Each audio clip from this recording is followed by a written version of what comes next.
This is the Logitech G512X, and this is a pretty interesting keyboard. We'll get into that in a minute. Firstly, let's open this guy and check it out. I'm excited to check this thing out. So it's Logitech G Play Days happening right now, where Logitech has like a load of discounts going on their products. And I've been lucky enough to get a little bit of an affiliation with Logitech going on, and they've sent me out a handful of products to check out, which very excited to check those out. I've got a few other things actually sitting down here beside me, a couple headsets and a couple other things too. So maybe more videos to come if you want to check those out. But we also have a discount code, Amplified. We're not sponsored, purely just like a nice little affiliate kind of thing.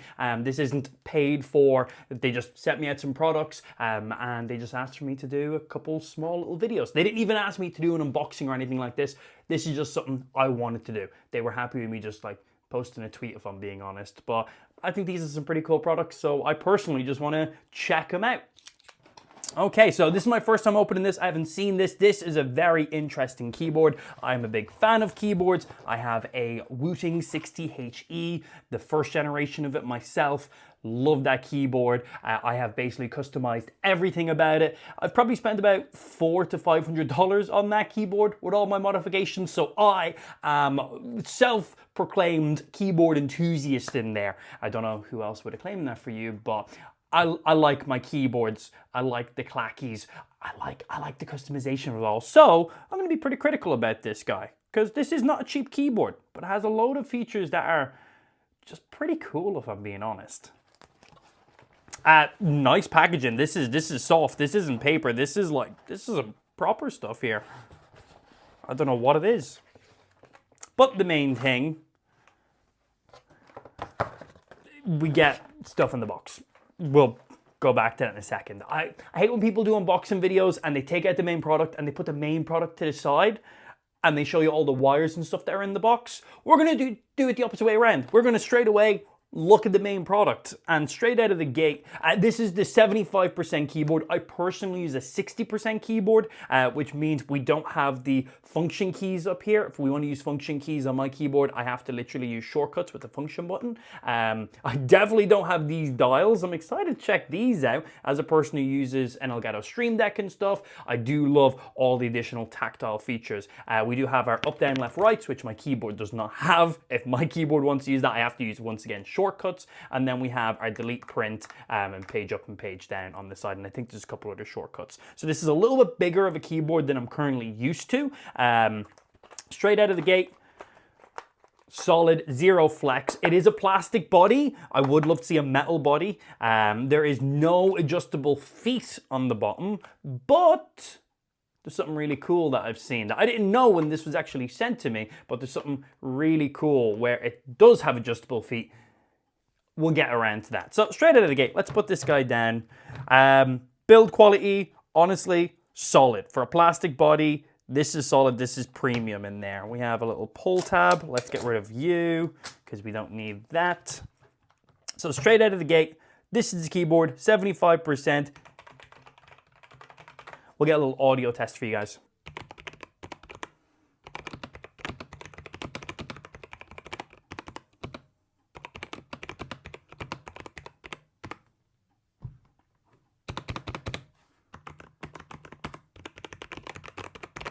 Straight out of the gate, I don't mind that. That sounds pretty nice to me. That's a nice sounding keyboard.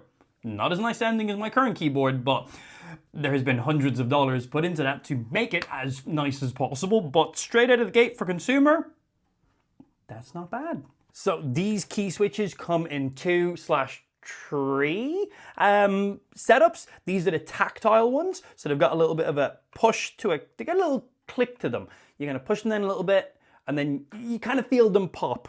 I've never actually used tactile switches in any of my keyboards. I've always felt like they'll add a little bit of resistance, which will add a little bit of delay to my input. So I've always kind of stayed away from them. But the reason I don't mind this in tactile, because they do have another version that's non-tactile, just full linear, which I could have went with that, but I decided to go with the tactile. There's one main reason. As I said, this keyboard comes in 2/3 types. If we look here, there's a little secret housing. And if we pop this off, look at this. Look at this. There is more keys. So these keys down here, these aren't hotkeys. You don't actually put keys in these. This keyboard is dual swap. So all of these are tactile. And then we got some analog switches here. And not just any kind of analog. These are TMR analogs, which I haven't used any TMR. And we've also got a couple extra buttons up here too. One of them is basically a quick scan. So you take out whatever one of these analog switches you want, place them around your keyboard wherever you want them to be. For me, it'll be WSD, spacebar, probably shift, QER, my main kind of FPS kind of buttons that I want to have my exact actuation on. Of course, and things like rappy tappy and whatever the coining words are for those ones. So once you've chosen what keys you want in what spots, you basically just press this button here. It will scan the keyboard, and with the TMR switches, it will automatically pick up where your new switches are. That is it. So if you want to just like hot swap different keys around for different games, you want analog and specific ones for exact actuations or just a personal feel, different games that you're playing, whatever your personal reasons are. I'm just going off of my personal ones. I'm probably just going to set them into those buttons I just listed and never change them again. So that button for me, I'll probably press it once in my life ever. But if you're a person who does like to swap these around depending on the types of games you're playing, you don't have to go into software, you don't have to do a load of effort every time you swap it. They've made it so easy because you literally just press this button, keyboard scans, and boom, your keyboard's just ready to rock straight out of the gate, which is pretty damn nice. We've got these little rings, and these are like little dampeners.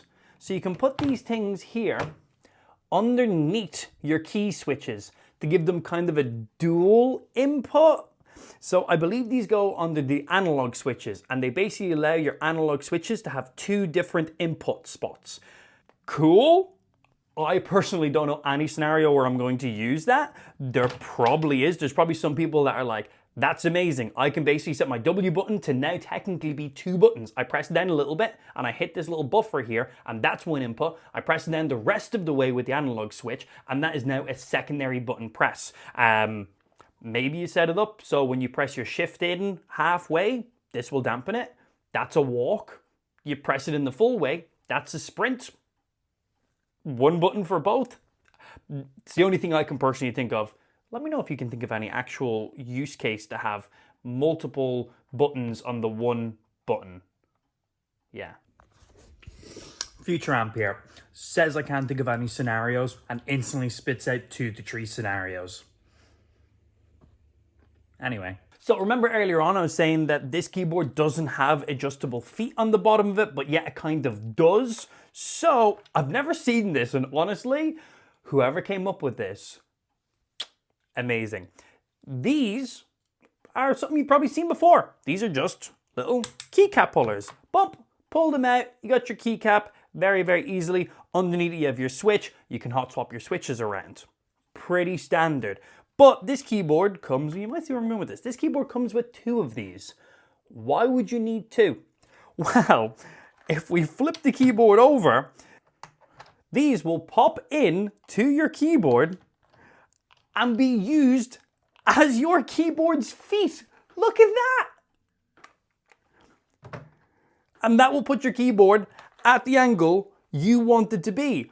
But then also, you always just do that. You have your keycap puller ready to rock right there. That is amazing. That is so good. The fact that I will always have, the fact that this is a dual swap keyboard and you will always have the tool on your, amazing. What great use. It's just, these are going to be on the keyboard the entire time for me. Again, I don't really plan on hot swapping my switches. I'll set my switches exactly where I want them to be, and that's really going to be it for myself. But for other people, that is so smart. So smart. I'm so impressed. So as I was saying, this is the 75% of the keyboard because I personally like smaller keyboards. For people who don't like the smaller keyboards, you also make a 98% version of the keyboard too, which does cost a little bit more because, well, more buttons. But for me, this is a good size. Things your mom never said to me. Other things in the box are some additional keycaps. If you don't want the purple accented buttons, or for the up, down, left, right buttons, they give you just straight out black version of the exact same keycaps. So that is pretty damn nice. I like that. I will be personally putting my own custom keycaps on this guy. These keycaps, they feel pretty good. We also need to plug it in and see what the shine through is on these. I think these are double shot keycaps. They look like it. So I'm curious to see how much light actually gets through these guys. And I've seen some videos. The actual light bar in the front of this guy looks pretty fucking amazing.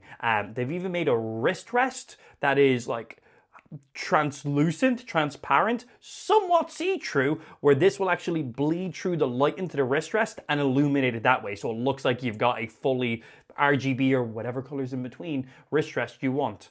I don't like to use wrist rests. I don't like the personal angle of it myself. I got small little wrists, so I don't need one, but it looks cool. And then the final thing that's in the box is USB cable. USB-C, USB-A, feels pretty good. Don't know how long it is. I would say that is 6.5 foot of a cable is what I'd go off of by looking at that guy.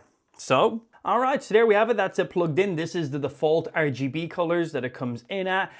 It is mainly just to match the keyboard's natural aesthetic. Blue, a few little bit of pinks in there. That's how the RGB currently looks on it with its default. Got this nice little light bar which has animated effects. Of course, you can customize this to look exactly how you want it to be, set whatever zones you want. Every single one of these buttons are fully customizable.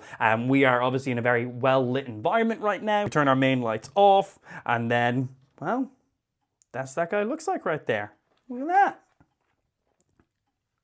That ain't bad. That ain't bad. And of course, we can go ahead and connect this up to the Logitech software and fully customize everything as well. So let's see some of the keywords that I've missed out on here. We're just gonna look at the box because I don't have a script because I'm just opening the keyboard and checking it out.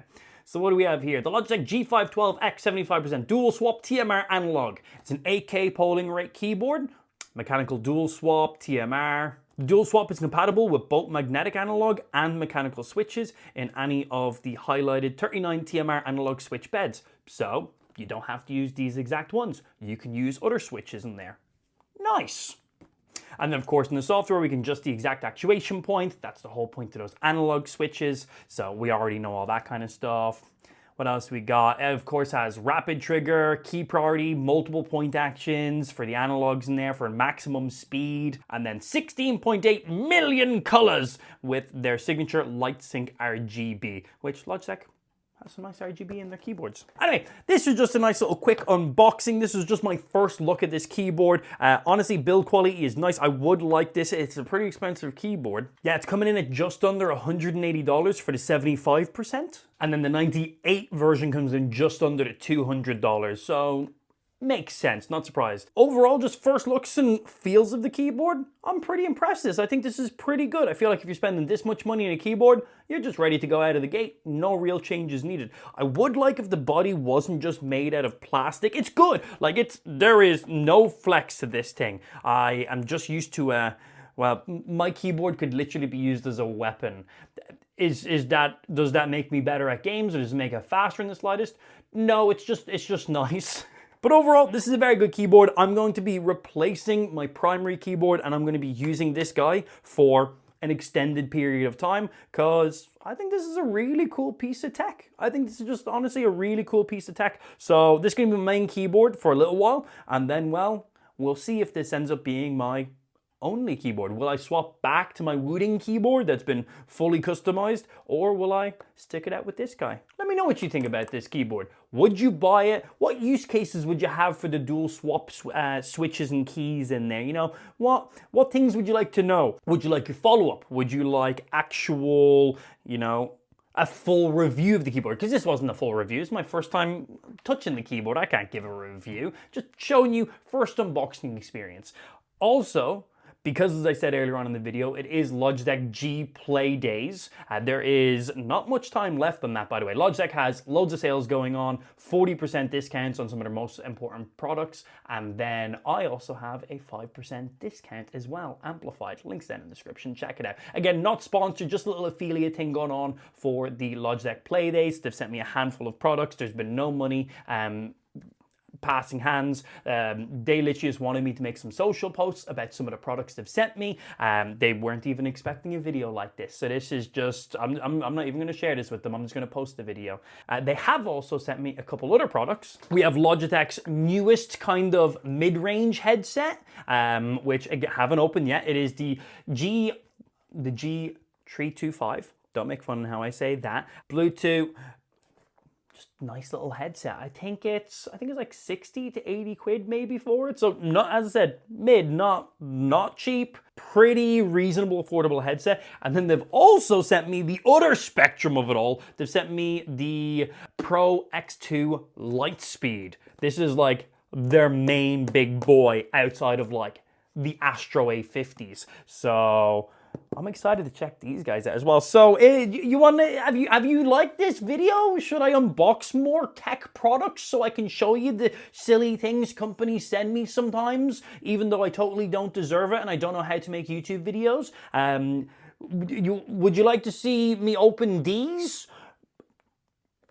Nuts. Or should I just like delete my YouTube channel? Please say the first one, it'll hurt my feelings if not. Also, I don't need multiple keyboards and multiple headsets. So if you had to pick one of the products I have here right now that we've just shown off, what one would you like? Who knows? Follow-up video? We might give away one of the things. Depends on which ones I want to keep for myself. Anyway, that's been this incredibly unscripted and just raw opening and me yapping about keyboards and stuff. I just like this kind of tech stuff. Thanks for subscribing and stuff.